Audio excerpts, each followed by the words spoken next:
Hi guys! Welcome back to my channel Saitha kitchen. So, ఈరోజొచ్చేసి మనము సింపుల్‌గా అప్పటికప్పుడు ఏదైనా ప్రసాదం ప్రిపేర్ చేసుకోవాలి అనుకుంటే, ఎప్పుడైనా పండగల టైంలో కానీ, లేదంటే మనము ఎప్పుడైనా ఇంట్లో పూజ చేసినప్పుడు కానీ, అప్పటికప్పుడు సింపుల్‌గా ప్రిపేర్ చేసుకోవాలంటే ఇలా అయితే ప్రిపేర్ చేసుకోండి.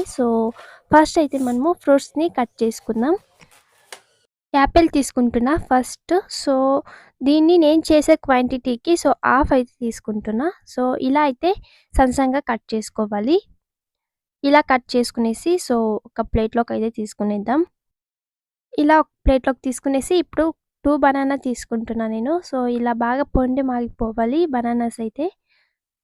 2 తీసుకుంటున్నా నేను. ఇలా అయితే పొట్టు తీసేసి బనానాని కూడా మనము సన్నగా కట్ చేసుకునేసేయాలి. బనానాస్ అయితే ఇలా కట్ చేసుకునేసాం కదా! వీటిని కూడా మనము ఒక ప్లేట్‌లోకి తీసుకునేద్దాం. ఫ్రూట్స్ ఏమున్నా తీసుకోండి మీరు. ఫ్రూట్స్ ఏమున్నా అవన్నీ వేసుకోవచ్చు. లేదంటే బనానా ఒకటే మీరు వేసుకొని చేసుకోవచ్చు ఫ్రూట్స్ లేకపోయినా. ఇలా అయితే బనానాస్ కూడా ఒక ప్లేట్‌లోకి తీసుకునేద్దాం. ఇప్పుడు గ్రేప్స్ కూడా కొన్ని ఇలా సన్నగా కట్ చేసుకుంటున్నా. చెప్పాను కదా! ఫ్రూట్స్ ఏదున్నా మీరు తీసుకోండి అనేసి. ఫ్రూట్స్ ఏమీ లేకపోయినా ఓన్లీ బనానాతో మాత్రమే కానీ ప్రిపేర్ చేసుకోవచ్చు ప్రసాదాన్ని. ఇలా అయితే గ్రేప్స్ కూడా ఒక ప్లేట్‌లోకి తీసుకునేద్దాం. ఇప్పుడు ఒక బౌల్ తీసుకొని కట్ చేసుకున్న బనానాస్‌ని వేసేసి కొంచెం మనము స్మాష్ చేసుకోవాలి. స్మాష్ చేసుకోకపోయినా అలాగే మీకుంటే బావుంటదన్నా అలా అయినా వేసుకునేసేయండి స్మాష్ చేయకుండా. ఇప్పుడు యాపిల్ అలాగే గ్రేప్స్ కూడా వేసేద్దాం. ఒక 2 టేబుల్ స్పూన్ దాకా షుగర్ తీసుకుంటున్నా నేను చేసే క్వాంటిటీకి. అలాగే హాఫ్ కప్ పెరుగు, అలాగే 1 కప్ మిల్క్. వేసేసి అంతా మిక్స్ చేసుకునేసేయాలి.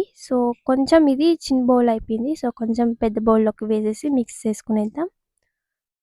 ఇలా అంతా బాగా మిక్స్ చేసుకోవాలి. మీకు కొంచెం గట్టిగా ఉంది అనిపిస్తే, కొంచెం చిక్కగా ఉంది అనిపిస్తే అప్పుడు కొంచెం మిల్క్ కూడా యాడ్ చేసుకోవచ్చు. మిల్క్ యాడ్ చేసుకొని ఇలా అయితే మిక్స్ చేసుకోవచ్చు. ఇలా కొంచెం కొంచెమే మీకు కొంచెం చిక్కబడింది అన్నప్పుడు ఇలా మిల్క్‌ని వేసుకునేసి కలిపేసుకునేసేయండి. ఇలా అంతా ఒకసారి మిక్స్ చేసుకునిస్తే సింపుల్‌గా మనకి అప్పటికప్పుడు చేసుకునే ప్రసాదం అయితే ప్రిపేర్ అయిపోయింది.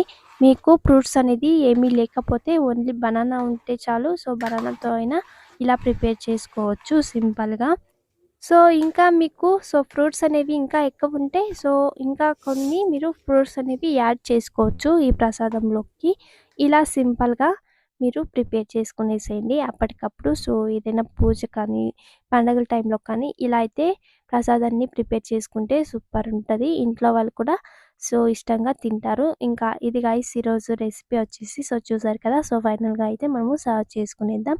ఇంకా ఇది గైస్ ఈరోజు రెసిపీ. తప్పకుండా ఈ రెసిపీ ఎలా అనిపించిందో కామెంట్ చేయండి. అలాగే తప్పకుండా సబ్స్క్రైబ్ చేసుకోండి. ఇంకా బాయ్ బాయ్.